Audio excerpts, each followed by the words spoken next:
This is Fam Electric Ghost, and we're live on the air with Candice Shepherd for the first time. Welcome to the Fam Electric Ghost podcast. How you doing tonight? I'm doing great. Thank you for having me. Great. We're going to talk to you about your book that you sent to us, Awaken. We got chapter one, and we looked at that, and we're going to talk about your story because you're talking about running the whole process of like if you're not broken, it's just running old code. And Right. I'm just to kind of disclose, I'm a software guy. So code I can understand Perfect. from a structural kind of standpoint. So I might like throw some software references in there, but we'll get to the heart of that story. Before we do that, I always ask every guest a couple of questions. What motivates you, and why do you do what you do? Motivates me is, I thought I was broken for years and years and years, right? And as I dug in and found the subconscious beliefs or codes, as we refer to them as, and learned how to dismantle them, I found freedom from things that I thought would haunt me for the rest of my life or keep me small. And I want that for everybody that wants it. I want that for others. Yeah, so you're trying to pay it forward. Right. From Yeah. your learned experience. It's kind of what they like teachers and people, influencers and therapists. What they do is you take your life experience, you take your academic experience, your learned experience, and you pay it forward. Because you live by example. The oral history tradition has been a big thing with humanity, Right. Exactly. and people tend to learn better if they hear it rather than just reading it. Mm-hmm. So I think that's partly like that human to human connection when you actually can convey an idea or a concept in that way and make it real for somebody and realize like, oh, I resonate with that. I feel that frequency. Yes, exactly. Exactly. So when you talk about what we're living with by code, where does that code come from? What does it actually mean? For me, I'm referring to those subconscious beliefs, right? That run us, that we create our reality from, I'm broken, or, I'm not enough. I'm unworthy. Mm-hmm. And those things that just run us in the background that keep us from what I believe reaching our true potential. Yeah, I think a lot of times also we have these filters, like because I'm an artist, and a lot of times like filters are important to artists because like we discern something, so we take a lot of stuff in, and based on our filter, we get our artistic style. But it's like when you're living as a human being, those filters sometimes mean what you heard is not what the person meant. What you actually experienced is kind of what you got a predisposed filter that sees X when it's Y or Z or a combination in between. Yeah. So you Yeah. don't actually get what's you're kind of creating this reality, and you could reprogram that if you kind of step away and say, hey, what is the foundational structure or what I'm basing my things on, basing these Yeah. ideas on? Yeah. Like a lens of perception, So I was filtering my external reality through this code, this lens of perception that I'm not enough. And so that looked like externally everything was proving that right, because I was living to prove that code right until I dismantled it. Yeah, because a lot of times it's like people have that it's this sense of safety too, because you can be safe in an unsafe situation if you feel safe in that. Yep. It's like Yeah. codependence. You can end up being it's easier to stay in it than to leave, because what's unknown is more scary. You feel more unsafe to get Yes. out of it. Yep. Yeah. That's our nervous system. And these codes are keeping us safe and alive, right? So it's extremely terrifying when you start dismantling these, because your nervous system is clocking it as unsafe. It's unknown. Wait, we've always ran this code. Why are you going this way? And Yeah, it's terrifying. because they got the wolf at the door, like the ancient, human beings actually had a real wolf at the door. And so you stay inside the compound, you stay inside the gate, you stay with everybody, right? Your elders say it's safer in here. Mm-hmm. And then eventually you start getting these virtual wolves at the door, where you get these triggers, and it's like it's not the real wolf, but you're acting like it is. Like, but it feels as real. Like you feel just as unsafe if you get that filter comes in. It's like, boom, I perceive this as a wolf at the door, but it's not, 100%. right? Right. Exactly. And so that a lot of the subconscious, like for an artist, subconscious is what we tap into, like what we're able to kind of take, like dreaming in real time, Hmm. and call our dreams into our art, and it's kind of a cathartic process. And a lot of us, people say, oh, it's coming from the muse, but it's actually a lot of internal stuff and external, but a lot of it's internal that we can call on, and we use that to kind of be cathartic, like run through an experience and then try to make sense of it. But a lot Exactly. of people, if they don't feel they can do that, they don't know where to go other than where they feel safe. Right. Yep. That's how writing was for me. That's how writing's always been for me. It's coming from an internal, and it's coming from the inside. Yeah, the inside. That's the thing about being a creative, is like when you can, and we can be by ourselves. We can get, like, a lot of times creatives, we can kind of walk away from the crowd and be kind of satisfied in our little work area.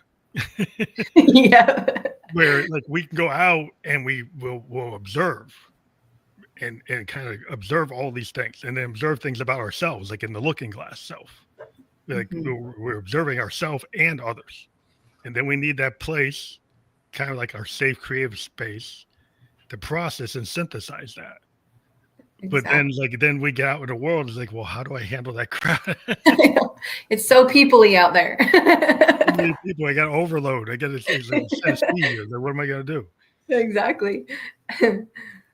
So to reclaim your power in this kind of scenario where you're like, you're so used to being, like, locked in some toxic loop. Mhm. Like, how do you go about that? Is it kind of deconstructing that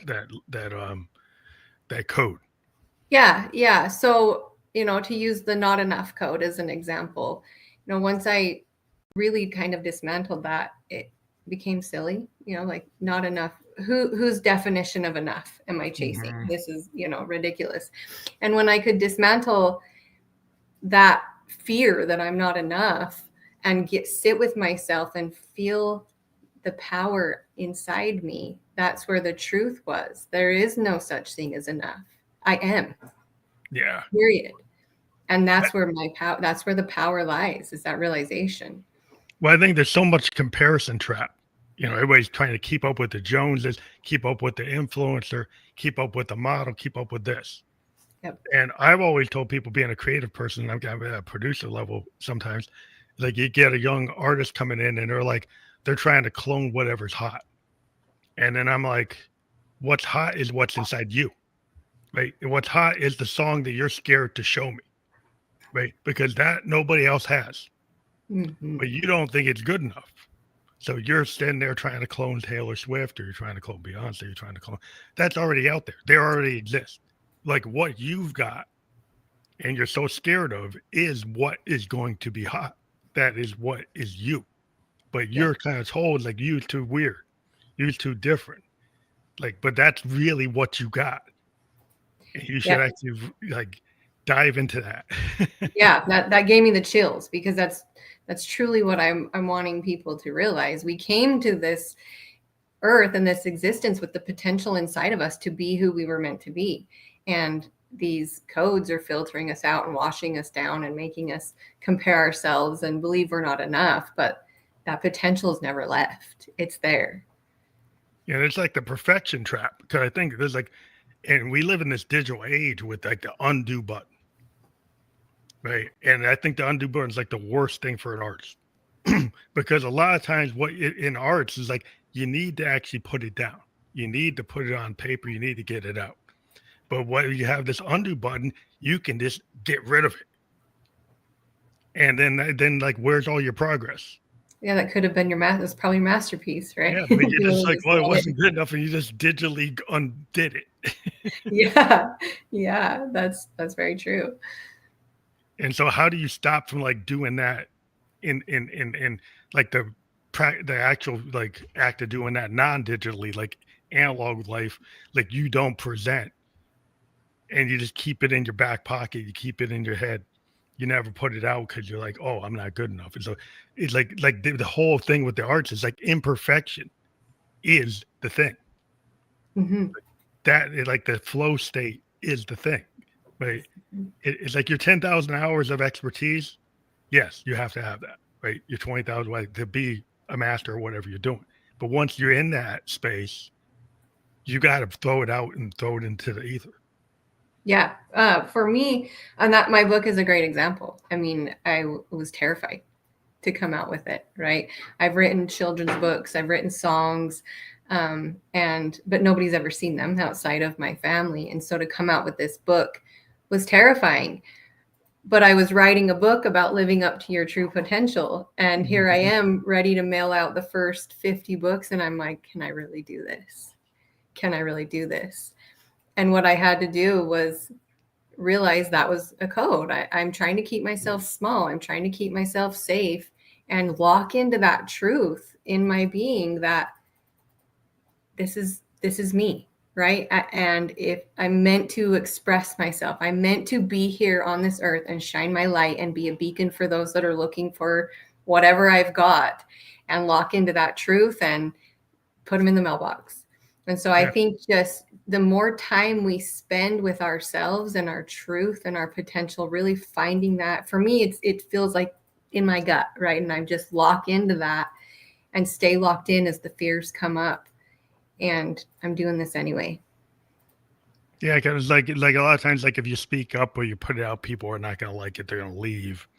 They're going to reject it. And that's like that's always the big conundrum. Because like when you're in the arts, it's like the bell curve, like it's the outer edges of the bell curve, so it's not in the middle, right? It's on the outer edges, and so a lot of times, if you've got a new idea or a new concept or a different way of saying something, well, nobody else has seen that, and because somebody hasn't seen that, their first inclination is to say it stinks or it's no good because they don't know it. But that you have to kind of put a shield up a little bit because like the first thing you put out, when you're an artist is like a lot of times like you're going to get a lot of feedback. Mm-hmm. And it's like, how do you live with that? Right. And I had to sit with that. But then I realized, and I mentioned in my book too, is I don't need everybody to get it. I had to realize for the first time in my life, I'm not chasing approval. Mm-hmm. I'm sharing my truth. This is genuinely how I reclaimed my life. And healing's not one size fits all. It might not resonate with everybody in the world, right? Yeah. But nobody's for everybody.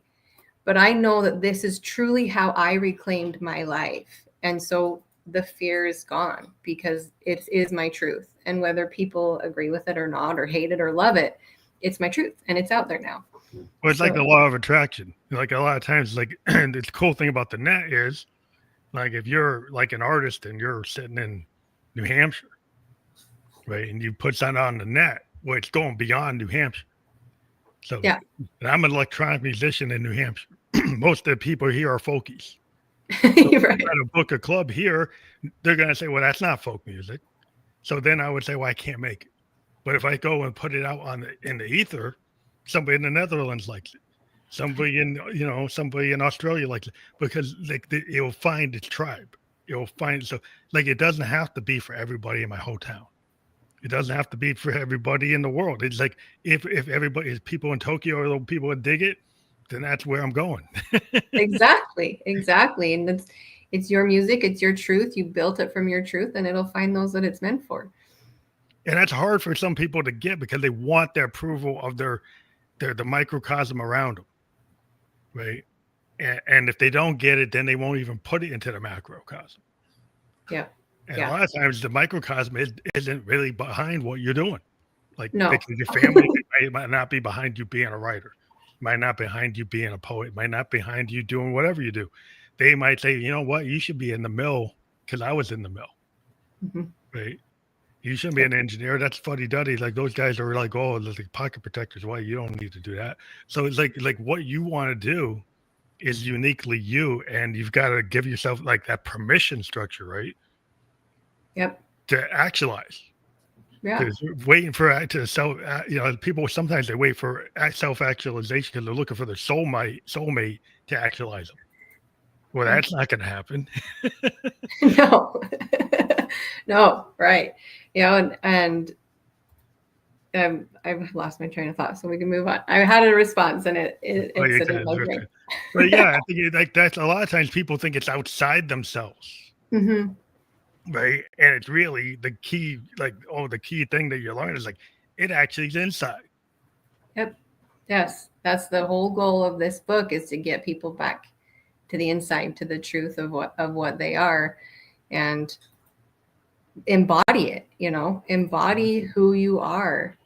We are so disassociated as a society, right? We just disassociate.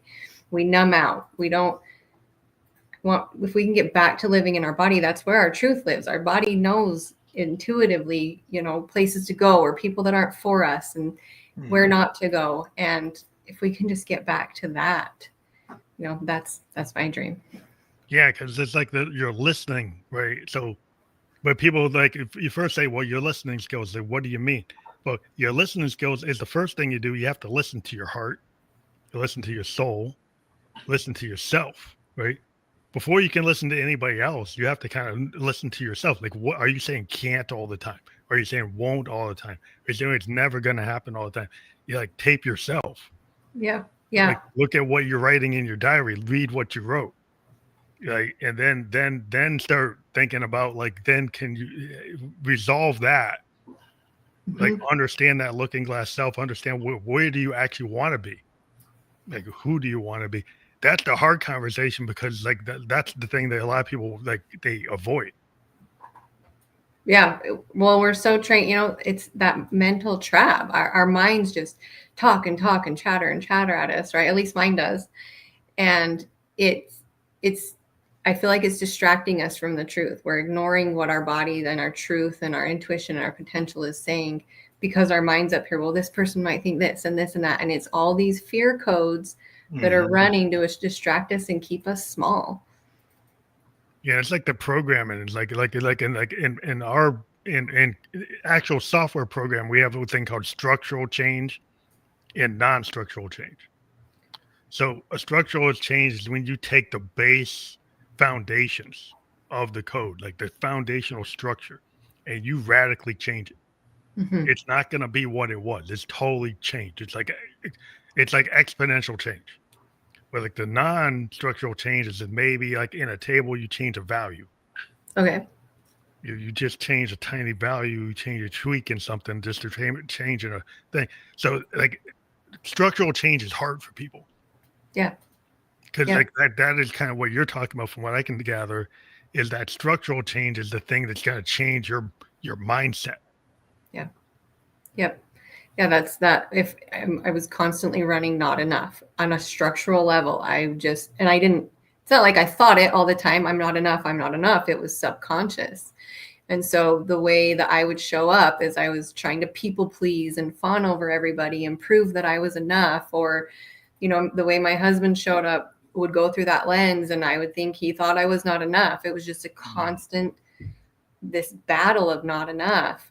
And when I finally realized that that's ridiculous and got into the truth and my potential, then that lens shifted. And now I don't see him showing up that way. And I'm not trying to people please and keep everybody happy to prove my worth anymore.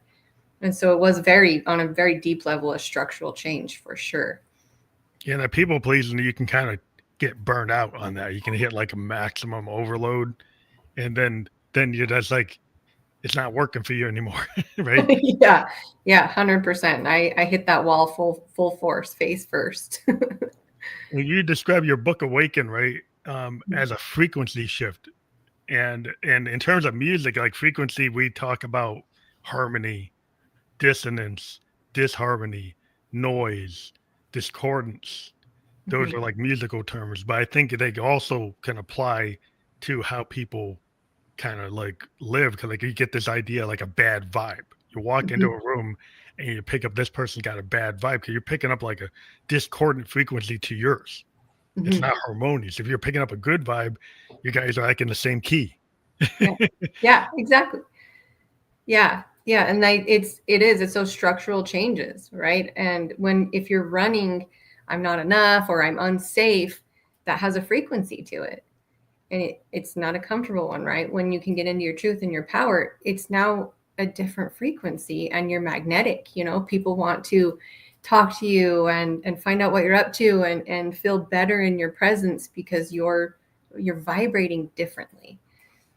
Yeah, and you're gonna end up having a more positive experience in life because what will happen is like frequencies are gonna kind of stay around. Like if you're in a Mhm. discordant frequency, it's like a punk show, right? It's like a grunge show, and everybody's in the pit and they're all banging into each other.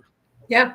And that's kind of like what's conflict. It's like it's real it's discordance, and if you're in that, it's gonna be chaotic, Hmm. and that may be, and then you're gonna be in that mosh pit with all that chaos, and Right. that's where you're living. Yep. But if you go to the other concert where it's in harmony, everybody's got their lighter out, and they're all going like, yeah, hey, then you guys like, hey, like maybe you can make a connection. You make like it has positive things happen, good things happen. Oh, you run into some good fortune happens. Like, why does that happen? Because you're Yeah. in that frequency that's more advantageous to your life Yeah. moving Right. forward, right? I mean, everything's frequency, right? We're frequency, we're vibration. I fully believe that. Yeah, because your heart So, is a frequency. Your heartbeat's giving off frequency. Your mind's giving off frequencies. Your whole body is electrical energy has a frequency. yep. So so Yeah. everything's like in tune. You can kind of like if you get more in tune, you get more like maybe non-Western Eastern thoughts, like indigenous thoughts, Hmm. chakras. People start to realize, hey, there's like the ancient peoples actually they already thought about this. They already talked about this, but you kind of lost it Yep. because you didn't believe it or you didn't want to think that that was right. But then Hmm. you open your mind up to more expansive thing and you say, oh, maybe there's more than one answer. Exactly. Opening our mind. That's kind of what this is all about. Opening your mind to different ways of thinking about yourself. Start thinking about yourself. Maybe I am here to do something cool like I thought when I was little, or Yeah. right, these codes keep our mind in this little box, and we live in this little box of fear and survival and not enough and unworthy, and it creates a life experience. But if we can open our mind to different thoughts and to our potential, we can have a different experience. It's like childhood curiosity. Like when you're a child, you don't know what you can't do unless somebody's really pounded it into you saying you can't do it. Hmm. But if initially children they aren't given that limitation, will think they can do anything Yep. until they start putting in they get their box starts getting put around them. And Yep. and then they start realizing why maybe I can't be president, maybe I can't be an astronaut, maybe I can't do this, I'm not gonna go do the ballet because I was like, oh, I can't do it. So Yeah. but like when you have that possibility, you jump on a bicycle, right? And it's like, I'm gonna do it. You keep on falling off, it's like, I'm still gonna do it. But if you try to do that with like somebody in their 30s, right? And there's a bunch of people around and they keep on falling off the bike, they're probably not gonna get back on it No. because they're too No. scared about what everybody thinks. But a Yep. kid didn't think about that when they're scruffing up their knee. They're like, I'm gonna keep on doing until I get it. Yeah, we're so plugged into our potential and through curiosity and play when we're kids, and and then we're told, well, I want to be the president or whatever. Well, it's well meaning a lot of the times. Parents don't want us to be set up for disappointment, right? But what they've done is coded us with their life and their version. Well, they didn't reach their dreams. So, and I feel Mhm. disappointed. So I don't want my kids to experience that. So I'm going to tell them early on that, let's be practical. Let's take a practical. And we're just handing down this generational code of keeping us small and not plugged into our potential. Yeah, and today, like, there's a lot of things going on. There's like this is the age of like kind of disruption. Like this is a disruptive age. It's like the industrial revolution. There's like a technology revolution happening that's going to free up free thinkers Right. and people who have critical minds and creative minds. But people who have limited mindset, it's going to be very threatening to that base of people because if they can't get out of the box, they're gonna have some trouble. Yeah, it's gonna be terrifying.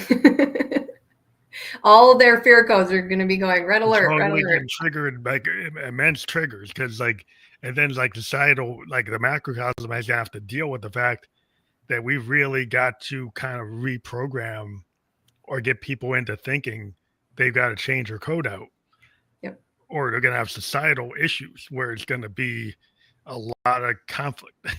Exactly. And I think the older we get, the harder that is, right? We're pretty concrete in our beliefs later in life. Our brains aren't as neuroplastic.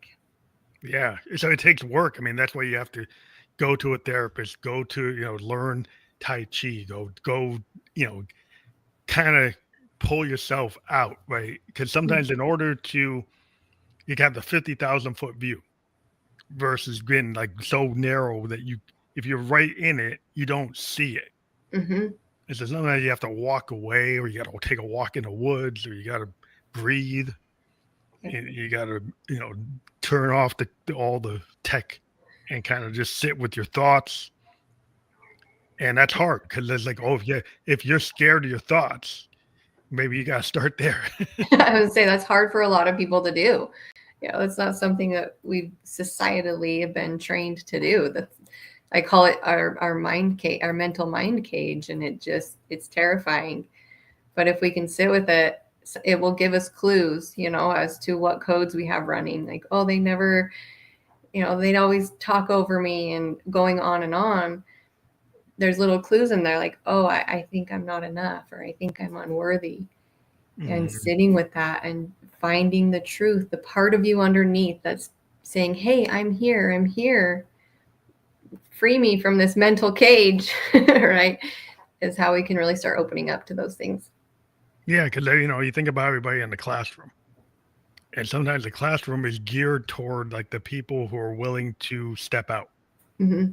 So if the class, a lot of times our American classrooms are kind of catered to like the A student, the A+ student, the one who does participate. Well, they get the accolades. Mm-hmm. But then the people who choose not to, they just kind of get allowed to just kind of sit there and not participate. Yeah. And then you get stuck in that. And then everything becomes like, okay, I'll just baseline it. I'll just do the bare minimum. I just kind of glide through. I'm going to kind of coast through, not stress it out. But that is stress in itself. Right. Because you never really get to be where you really want it to be. Mm-hmm. Well, and then you start running a code of, I'm not as smart as the other kids. I'm the quiet one. I don't show up. I'm not this, I'm not that. And your life unfolds that way. You start believing that you're not the smart one, and you're not the one that's meant to do something big, and you're just meant to coast under the radar. You start believing it. Yeah, that's a real hard thing to do because like you got to start deciding, like, are you, like, you've got these ideas of this concept of survival energy and embodied energy. And I think it kind of, that survival energy is kind of just trying to make it, just like glide through the day, wait till it's 5 o'clock so I can get home. Yeah. Hope the boss doesn't give me something to do. Right.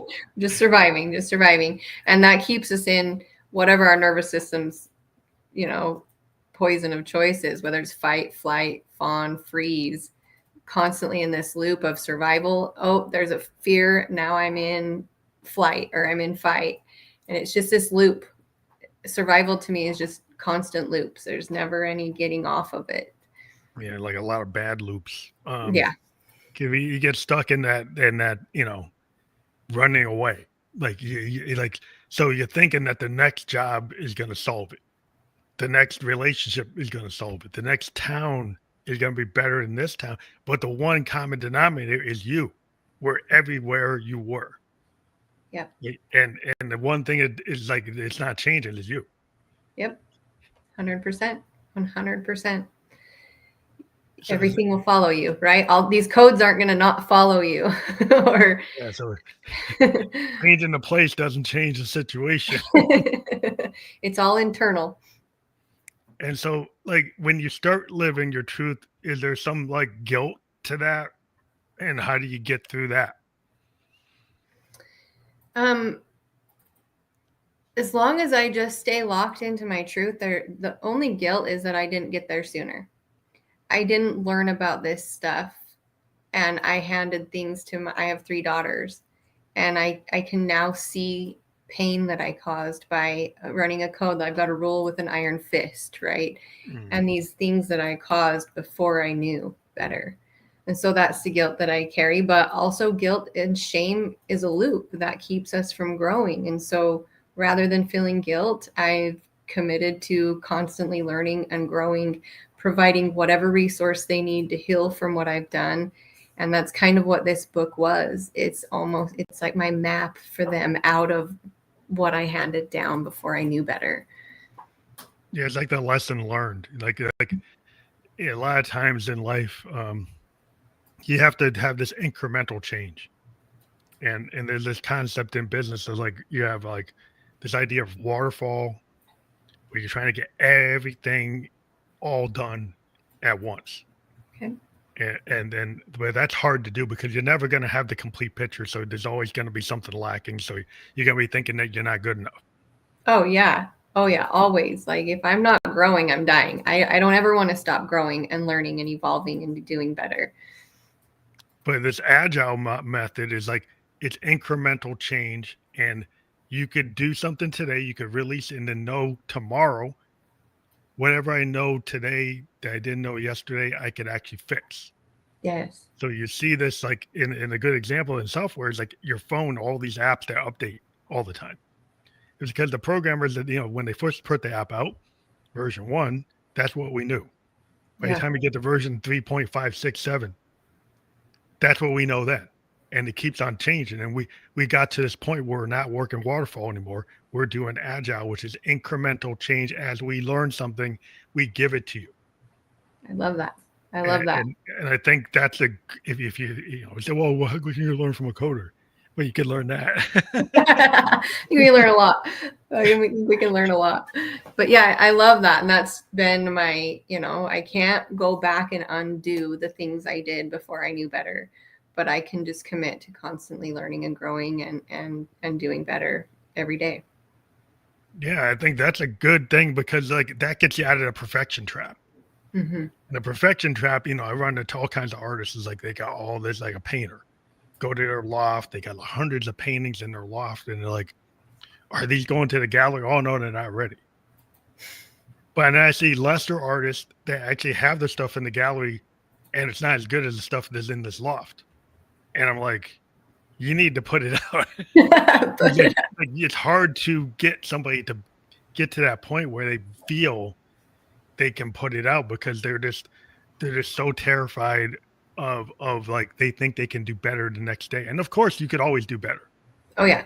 But like some point you have to put it out and know that as you progress as an artist, like a director, their first film like in their 20s is not like the film they do when they're in their 40s or the 50s or the 60s. Mm-hmm. It's always going to be an incremental path of what they end up accomplishing as they gain more experience. Yeah. That's the book that's out now. It's like the 4th version because for some reason I didn't think to hire an editor. I thought I could read it and edit it myself. So I print them, and it's one thing to read it on Word, but it's another to have it in my hand. I'm like, oh shoot, there's a mistake. Oh shoot, there's a mistake. It's on its 4th version. Because I kept finding mistakes. Printings, even in music, we have like, we can create versions or remixes or alternate tracks or alternate versions. Yeah. And a lot of times the artists will find out is like the fans actually like the alternate version that the artist hated. The fans actually like that better than what they released. And you're like, oh, I'm not a good judge of my own work. I know. That's what my husband said. It's okay. You've got like some collector's editions out there with typos. Like, oh yeah. But the collector's market always likes variation. Variation is the thing. Like alternate versions or, the certain versions. Like, hey, this had a low print run. This one has more print run. This one actually, the errors and omissions or changes, like in art, is a lot of times is like that's the thing that collectors want. Yeah. So good to know because there's a lot out there with a lot of typos I missed. But yeah, it's just something that you progress as an artist. Like you have to kind of let go, and letting go, I think, is the hardest thing, right? Like that people never want to let go of something, but at Yep. some point you have to let children go leave the nest. You have to sometimes like leave a relationship. You have to Yeah. leave a job because you evolved out of it. Like you can't do it anymore, Yeah. and you have to move on. Yep. I definitely had to let go of perfectionism and just say, you know what? There's just something in me. It was a frequency that was moving through me. I feel like I just surrendered. People are like, how did you write a book? I surrendered. I don't know. I just had it. I just couldn't not. And Finally so I got there. just trusted that and put it out and then edited a few more times. But is it making you think about it? Like now you have another idea and you might write another book, or you're still working on refining this one? So from the beginning, I knew it was going to be 3 books. So this is book 1 of 3. And I'm working on 2 currently, Unravel, and then the last one will be Unleash. Awesome. And it's really big work. Like this is not small, slap an affirmation on and move on. It is big work. And so I knew I kind of needed to break it into some digestible pieces. So it'll be a 3-part. That's important to get, like, you have a big picture of what you want to do. Because what it's like, it's a lot of times artists, once you give yourself that permission to put the first thing out, then the rest of them start to come.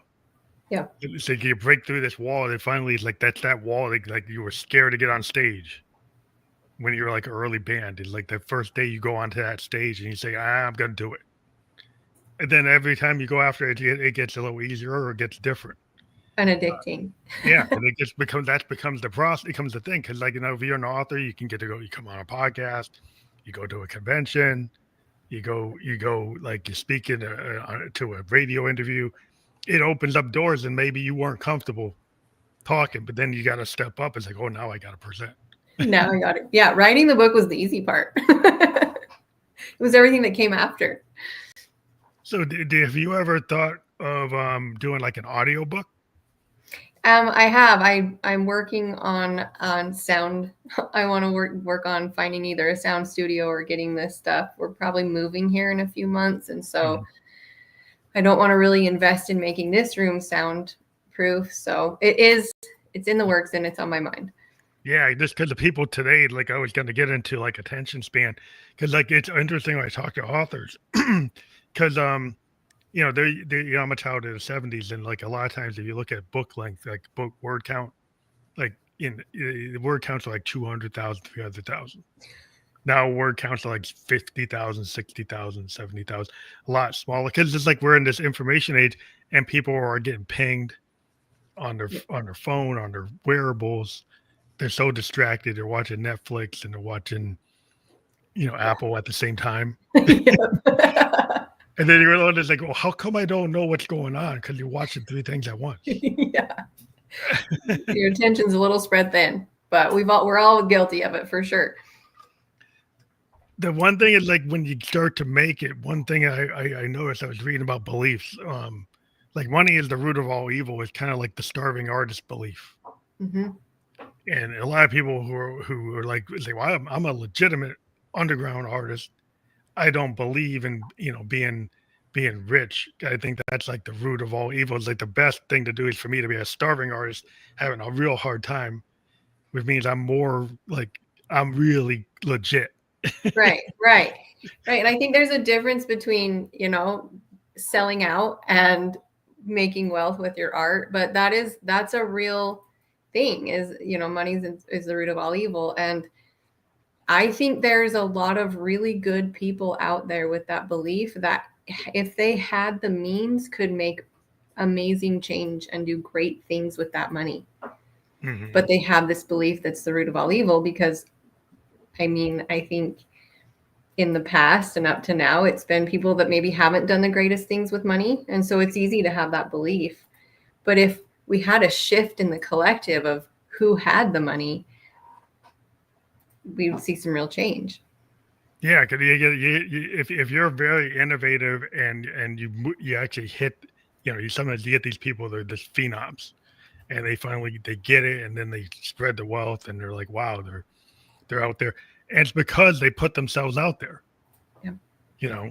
Like in the music, they had like Bono. Bono used to like, it's like, I just don't want to be a rock star without saying something. So he would go and fund things and do world food programs for poor Right. kids. And he just put it, let's say, hey, there's nothing. Like, I could be a rock star, and it could be about access. It could be about me being like having gold and all this stuff. Or I could be a rock star and actually could like tie myself to a cause.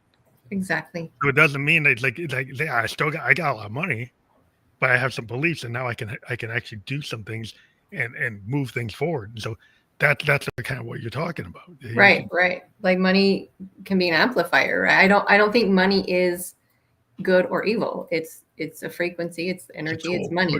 Yeah, it's a tool. I mean, it's a means to an end. Yeah. It depends on which end you want to use. Like if it certainly kind of depends on you. If you have a nefarious mindset and you want to kind of control people, like, well, then you might use it for power dynamics. Exactly. You think people should be helped, and you're gonna go and say, hey, I'm gonna open up like a hospital for kids with cancer. Right. Then that's what you're gonna put all the effort in. That needs a lot of money. So right. Then like there's nothing. There's like that's or I want to go and build clean water supplies all over the world for people. That costs money. Yep. So there's different things you can do with money. It depends on what you want. Exactly. It amplifies. It's an amplifier, right? And if you want to do good things, then that takes money. And if we believe that money's evil, then we're pushing it away from us. Mm-hmm. We're not going to be doing the good that we could be doing with it. Yeah, it's this generational, like, if people are stuck in poverty and they get this generational kind of mindset that they can't get out of it. And then once in a while you get people that are like can push themselves out. And there's always like you got to do it from your bootstrap. You do it self-made people. But the self-made people, if you really check them out, it's not all them. Like a lot of times they just don't tell you all the people that helped them along the way. Right. So a lot of times I think people have to understand like the Horatio Alger myth and all these like these people say, oh, I just totally did it by myself. It's like that usually is not the case. I don't think there's many self-made millionaires out there. I think it's a team. Yeah, everybody was like, there's an engineer. Somewhere. There's an engineer. You don't actually credit who the engineer is, right? Right. Yeah, exactly. GE wasn't just one person. Everybody knows like the whole story, but it's like hundreds of thousands of engineers. Exactly. Not just one engineer. It's like, but that's where you want to make it seem like it was one guy. It's like, fine. Yeah. But that's not the truth. So I think when you start to realize that you can work with people, but you have to work with yourself first. That looks like the baseline, right? Mm-hmm. But but once you're in a positive mind frame, then it's like you're saying that law of attraction, that frequency, the good vibe. Then you're going to be on a path where those opportunities and those relationships will happen that move you forward. Yeah, right. And there's the law of attraction and frequency, and then there's also our reticular activating system in our brain, and we're literally looking for what we're looking for. So if we believe something, then that's what we're going to see, right? And if we can get into our truth, okay, I'm here to do something really cool. I'm here to create something amazing. Your brain will start finding those opportunities. So that's another benefit of getting rid of those codes is what you start seeing out in the world. Yeah, and there's like the noble like worker that you just work hard till you're 65 and then you go and live out your dream without like trying to live your dream in your life. Yeah. Right. and that works for a lot of people, right? And I'm not going to knock anybody's path. If you love your job and you're going to work till you're 65, that never felt right for me. I'm here to do something bigger. I'm here to have more of an impact. I'm not here to sit behind a cubicle all day and let my dreams die. Yeah. Well, I think it's like, because you have to understand, like, well, whose dream is that? The CEO's dream for you? Right. Or is that your dream for you? So it's like, right. Because everybody's like, oh, I want to be the boss. I want to be like, well, is the boss living in the cube? Yeah, They're on the exactly. jet. Yeah, They're on the exactly. yacht. They're around here. They're going all over the place, but you're stuck in the cube. You're the cog in their wheel. And if that's, I'm not That's gonna what knock they. anybody, Yeah, but I for mean, I me, think it's comfortable for some people because they want the steady income. They want to know the check's there. They want to oh, know the and benefits there. And so, totally honor that. yeah, Yeah. yeah, and yeah, my grandpa, my pa, a lot of my uncles, like that's what the life they live. Um, but we're living in a world now where, like, the loyalty. My father was with this company for like 30 years. My uncle was with a company for like 25 years.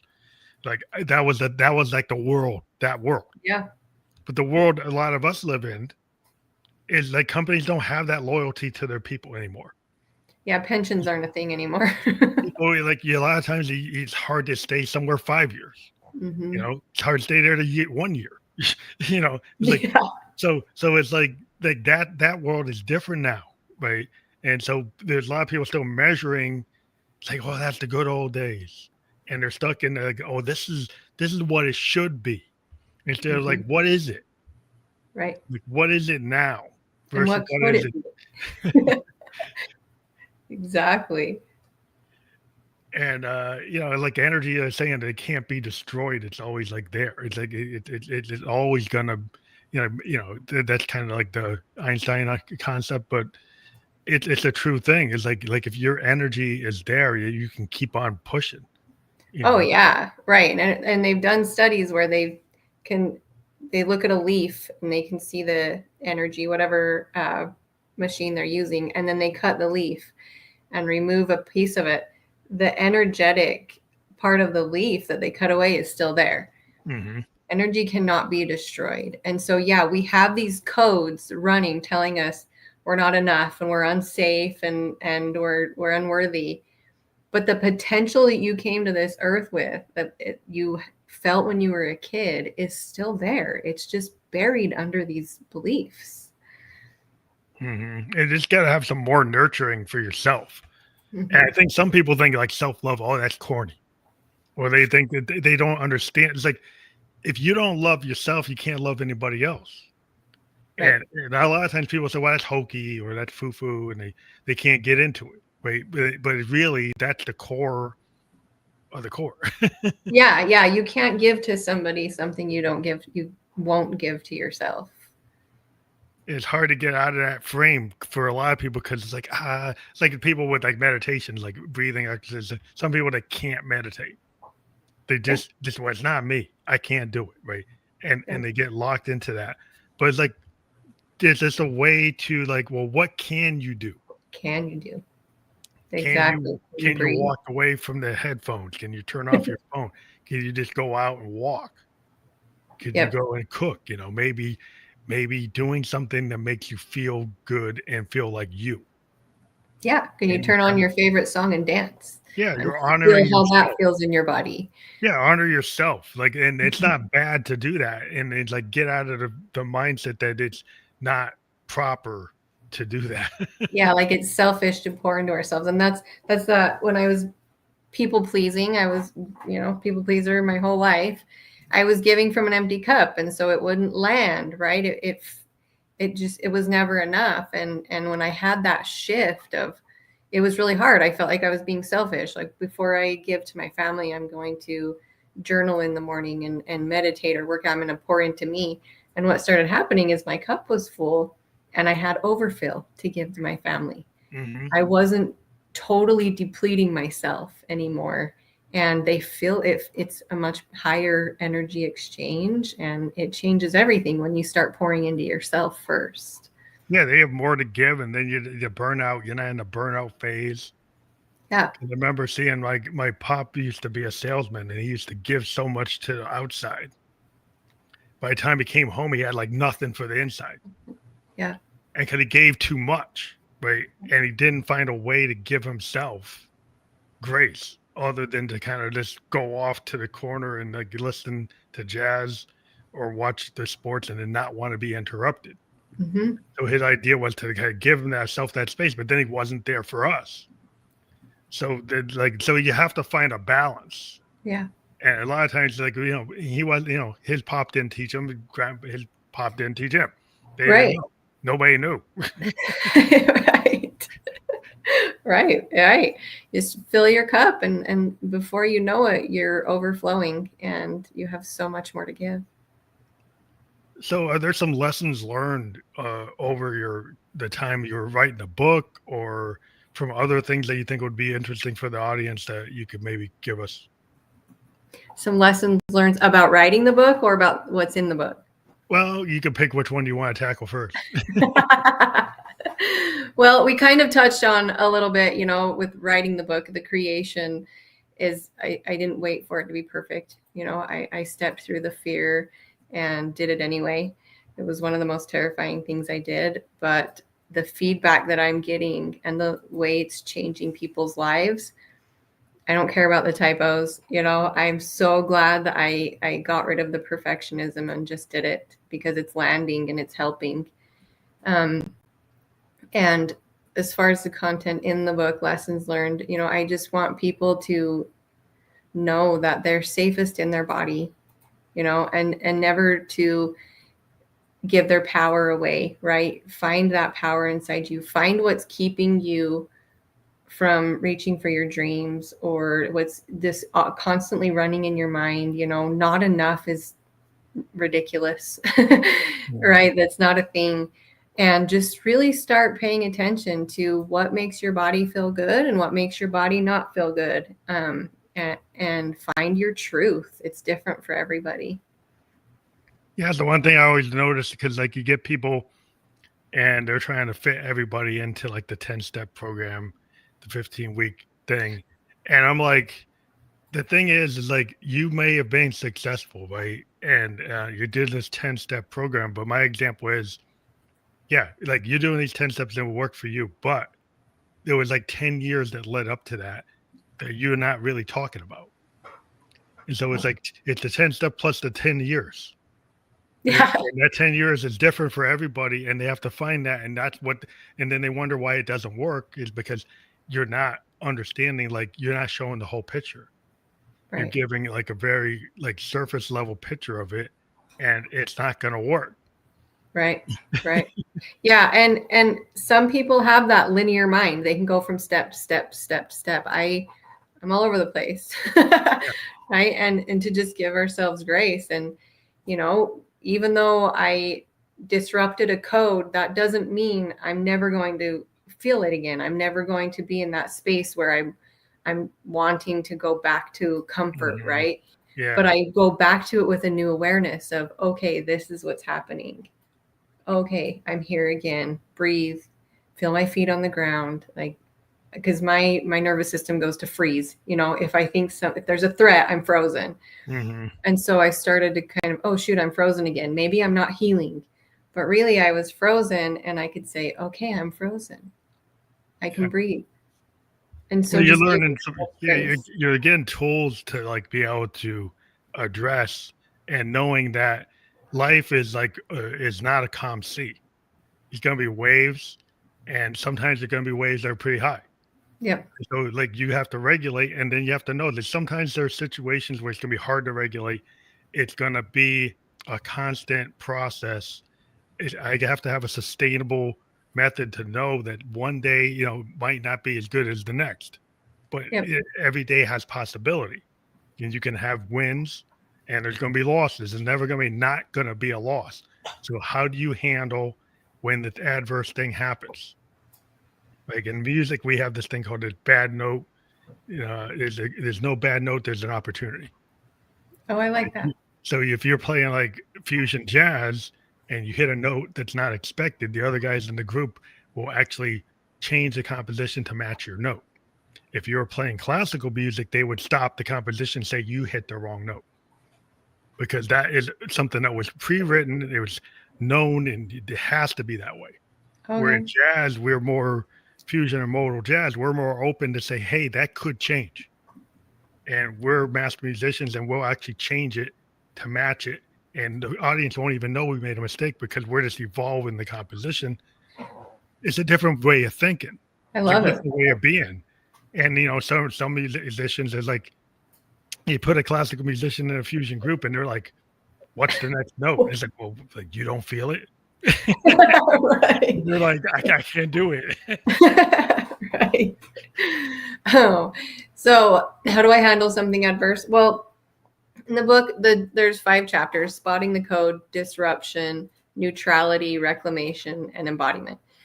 And so I kind of just assess where I'm at, oh, am I just spotting that something's going on? And am I saying I want to change it? A lot of the times I just go back to neutrality. Neutrality is where I just breathe, like, okay, I'm running a code. I'm scared. This happened. I don't know how to deal with it. Let me come back to me and breathe for a minute. And then I can decide what my next choice is, and then I can move forward with it. So just getting neutral and where I can start to think and feel clearly. Yeah, so you found a way to be able to kind of roll with the punches, roll with the situation. It's kind of like the improvisational skill, an athlete's got it. The ones that don't freeze when they get a play that they didn't expect it. They kind of, it's like, oh, can you be that creative, right? Can you actually kind of, tap into your spirit, tap into your soul and your heart and the kind of subconscious, and not be so logical that if that next step doesn't equal 1 + 1, right? It's something like it's algebra. Like, Yeah. oh, you don't say, well, I can't do it. Mm-hmm. Yeah. Yeah. Just, and always remembering to never ever shame myself. Just the moment we start shaming ourselves, we're stuck in that guilt victimhood loop. And so that's what I'd want everybody to remember, is just never shame yourself. Every version of you got you to where you are today. Yeah, giving yourself grace. That's a good thing. Yeah, I think that's important. Yeah. Because there's a kind of, people say, what's a graceless age? It's like, well, you can stop it by putting more grace on yourself. Exactly. Exactly. Well, I want to thank you for being on the show today. We do have your link to your the frequencylab.to, and then your Instagram, Candice Lyn _Awaken, which is the name of the book. And Awaken is the book, and it's out there in the world, right? So everybody can get it It's on Amazon. Amazon. So we do encourage people to click the links, and they are fully clickable in the platforms that we're on. We were just on LinkedIn, YouTube, and Kick. We will be on major platforms like Apple Podcast, Spotify Podcast, Amazon, and iHeartRadio by tomorrow. And I want to thank you for being a guest on the Family Electric Ghost podcast. Thank you for having me. This was wonderful. Thank you, Phantom. Thank you. Have a good night. You